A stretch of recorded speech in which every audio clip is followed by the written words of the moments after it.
How's it going, guys? Welcome back to another video. So today we have something pretty interesting, I would say, and it's going to be 10 PvM tips and tricks. Now, there's some stuff in here that you probably wouldn't have known about if you haven't done a whole ton of research on PvM, as there is some stuff that is definitely going to help out some of the newer players, and then there may even be some stuff in here that the higher end players and the people who do a lot of PvM all day, every day, maybe didn't even know about as well. So hopefully you enjoy. If there's anything that you didn't know about, then make sure to leave a like. Let me know what you didn't know. And if you have anything that you want to share, then share some extra ones down in the comments as well. If you're new to the channel, don't forget to subscribe if you enjoy the video, as I will be making more stuff like this. And yeah, that's pretty much it for the intro. So let's get started.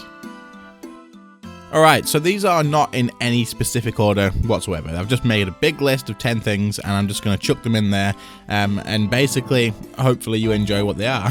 So, the first one is, when you're using magic, there's a really cool way to actually output huge damage all in one tick, and that is using Detonate. Now, a lot of you high level PvMers will know this, however, a lot of people who are starting out using magic really don't realize how good Detonate is. They just sort of think it needs to be charged up and it just does a little bit of damage. I could just use wild magic instead.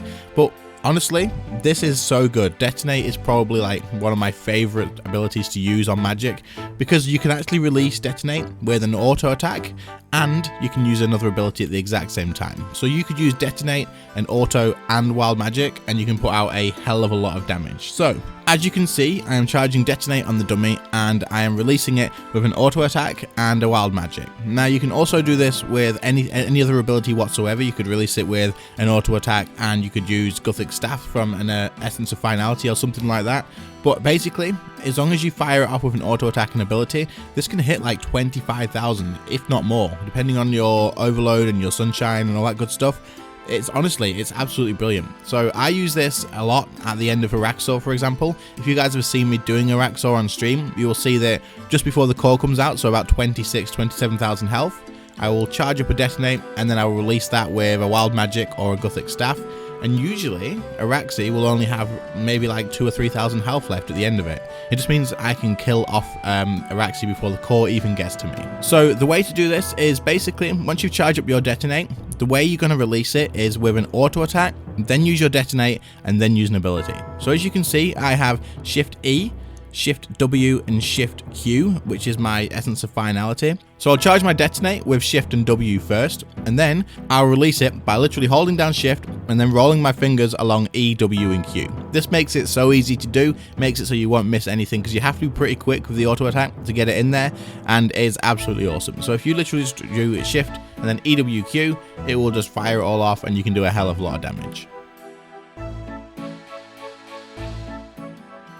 Alright, so our second one is going to be target cycling. This is something that I don't use a whole lot, but when I do use it, it does help out quite a bit. So what you're going to want to do is come into your settings first off and make sure you set a keybind for this. You're going to want to go to gameplay is the easiest way to go, to be honest. Go to targeting and then literally here, cycle target. You want either a forwards and a backwards, or I only use the forwards one, to be fair. So if you press go to keybind, it will take you there and then you can set a keybind here for your target cycling. So I set it as this one, and then what I would do is, say for example at the ambassador, when the spinners come out of the ambassador, you can target them straight away and you can start DPSing on the first one straight away. It just makes it easier than having to click through, and especially if it's in the smoke, it's a pain in the ass to do. But if you have a keybound set for this, you can press that, and as you can see, it just goes to the next available target. So you'll just go straight across.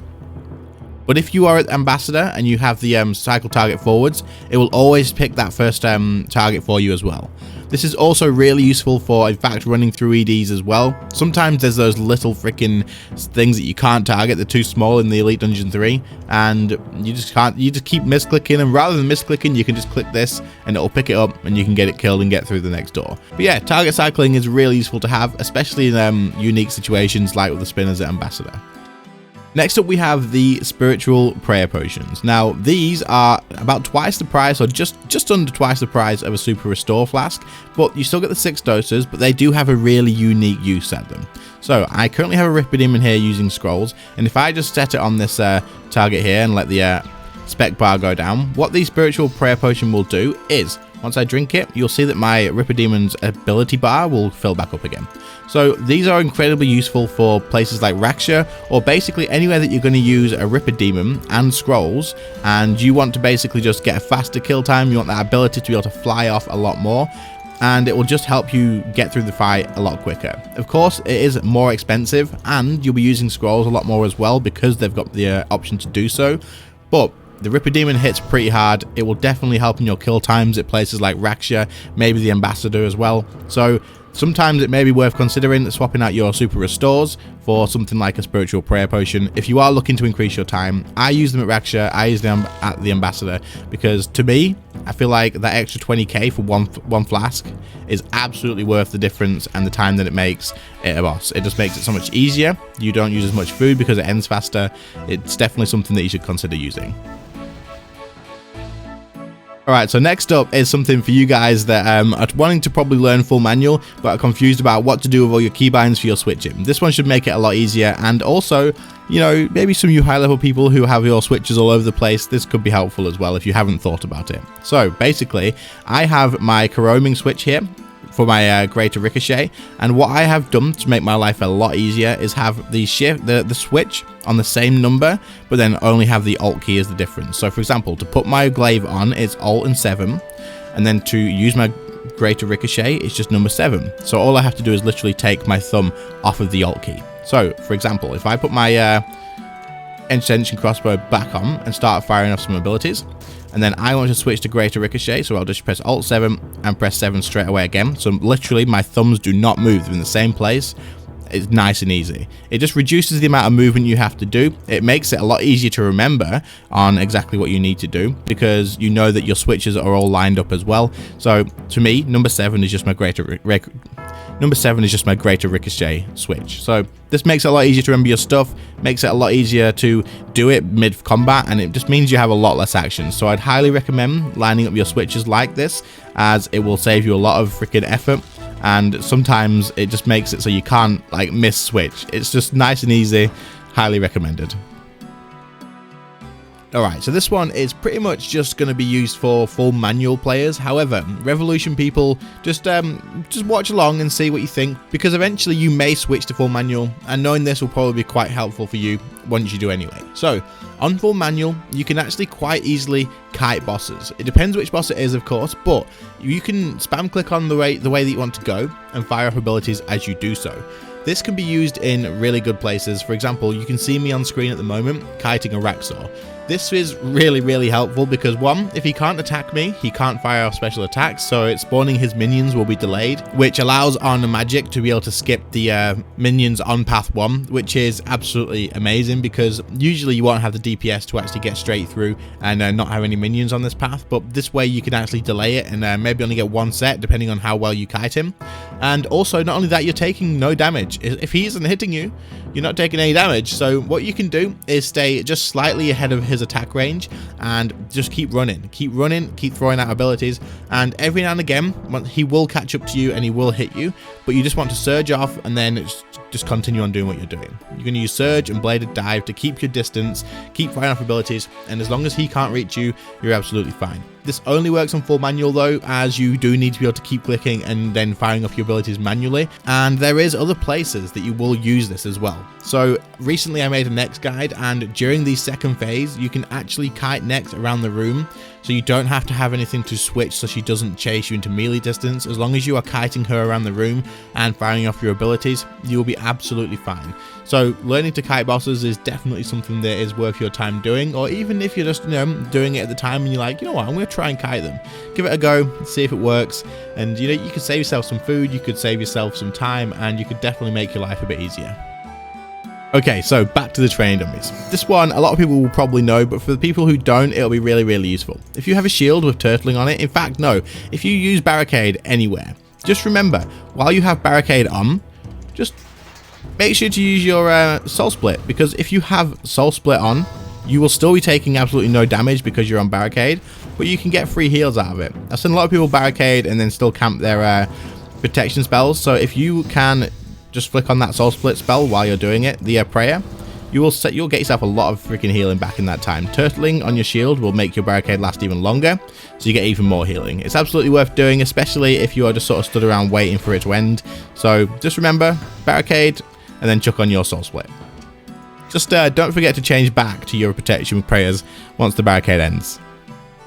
So the next tip is make sure that you know that needle shot do not affect your bleeds. This is also included with Death Swiftness and Sunshine. These will not make your bleeds any stronger either. However, it will be useful for you guys to know at some point that Metamorphosis on Magic will buff your bleed abilities. This will be incredibly helpful in places like Phase 3 at Telos, because you can get in the red beam and receive damage from your Metamorph at the same time, and you can fire off like 1k bleeds without even walking them yet. Also on Magic, Concentrated Blast gives you an extra crit chance rather than a flat damage buff, so using this will actually also work on your bleeds as well. So using Concentrated Blast before your bleeds on Magic is still worth doing, but like I say, don't use needle shot and then a bleed on range, as it won't do anything. It's just a waste of that extra buff. Make sure you use it on like a threshold or something like that.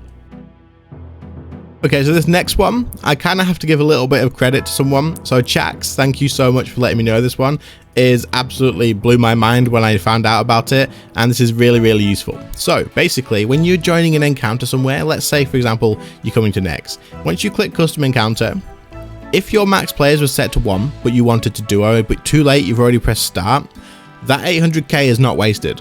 There's been so many times that I have done this. I've gone into Nex and I've only had a max player of 1, and then my duo hasn't been able to join. So I hop out, I go to custom encounter and I make another one and I pay another 800k. Now, I believe at the moment Jagex has added something to the game that will warn you or you already have an instance, but it never used to do this. You used to just take your 800k and that'd be it. However, did you know that if you have an instance set with 1 player, you can come out, set it to 2 players and press rejoin. It will join your first instance, but it will update the player count to 2. This means that you don't have to waste any more money making another instance. Your duo partner does not have to waste any more money as well. It is absolutely awesome. I did not know this, so I thought I'd include it just to make sure you guys were aware of it as well. This is really, really cool. If someone halfway through your hour maybe is like, can I join you at Next? Yes, absolutely you can. I will just update my instance to 2, press rejoin, boom, they can join. I thought this was really, really cool. I wanted to share it with you guys. Chax, again, thank you so much. You probably have saved me a little bit of money in the future. Alright, so this one is actually for all you Magic players out there. Now, I know there's a ton of you, maybe like 3, but at the moment, Magic isn't the best, but this one will actually help you out on saving a bit of money. So for anyone who's using Magic, especially if you fought it, this one's really cool. Did you know on Ancients, you don't need to use your barrage spells to get the most damage? The Blood Blitz and the Ice Blitz do the exact same damage after level 92 Magic as the barrage ones do. So, for example, if I dispense myself a dummy here, which will be a melee one with no weaknesses, and will make it the same damage as me, we will also toggle the min and max hit so that we're always doing the max hit mode. So if I am currently on autocast for the Blood Blitz. Now, if I put on my 290s and we use this, you'll see the max hit was 1,340. We'll do it again. 1,340. Okay. Now, if we change to Blood Barrage and cast that as well, 1,340 with a crackling hit. That 4,000 was my crackling. As you can see, 1,340. Now, what's cool about this is the Blitz spells only cost 1 blood rune, whereas the barrage spells cost 2. Now, of course, the Blitz spells will not get the area effect damage. However, they will do the exact same damage as using the barrage ones. So if you want to do this for 4-ticking maybe a Raxor, for example, you'll do the exact same damage and you'll save yourself quite a lot of money on runes.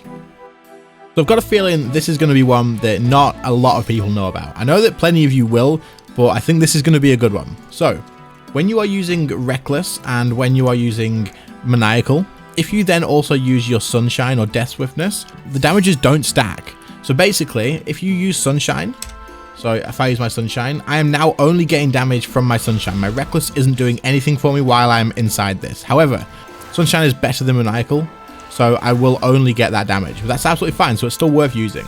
However, there is a little thing you can do.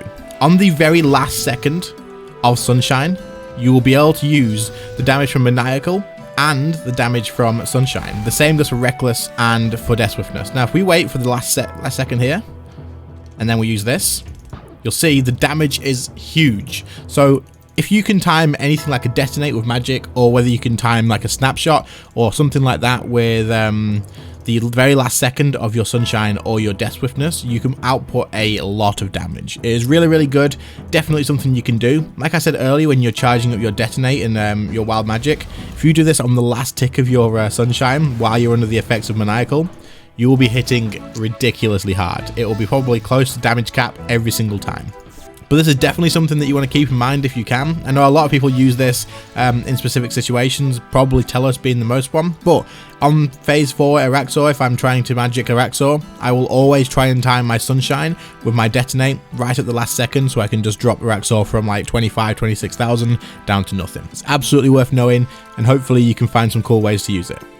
Anyway guys, that is going to be the end of this video. I hope you found something out of those 10 tips that you didn't know. I hope that you found something interesting. Maybe now you're going to be going and changing your keybinds. Maybe you're going to be doing some adjustments to your presets. I hope that something has helped you out. Let me know in the comments if it has, and if there's anything that you've thought of that I have not included, then drop it in the comments as well for other players. They can scroll through there, and you can also go through each other's comments and find stuff that may be useful as well. Anyway, I hope you all enjoyed. If you did, you know where the like button is. Make sure to press it. And also, if you are new to the channel, then make sure to subscribe as well, because, you know, if you enjoyed this video, then there's probably hundreds more that you'll enjoy as well. Anyway, I really appreciate you all watching.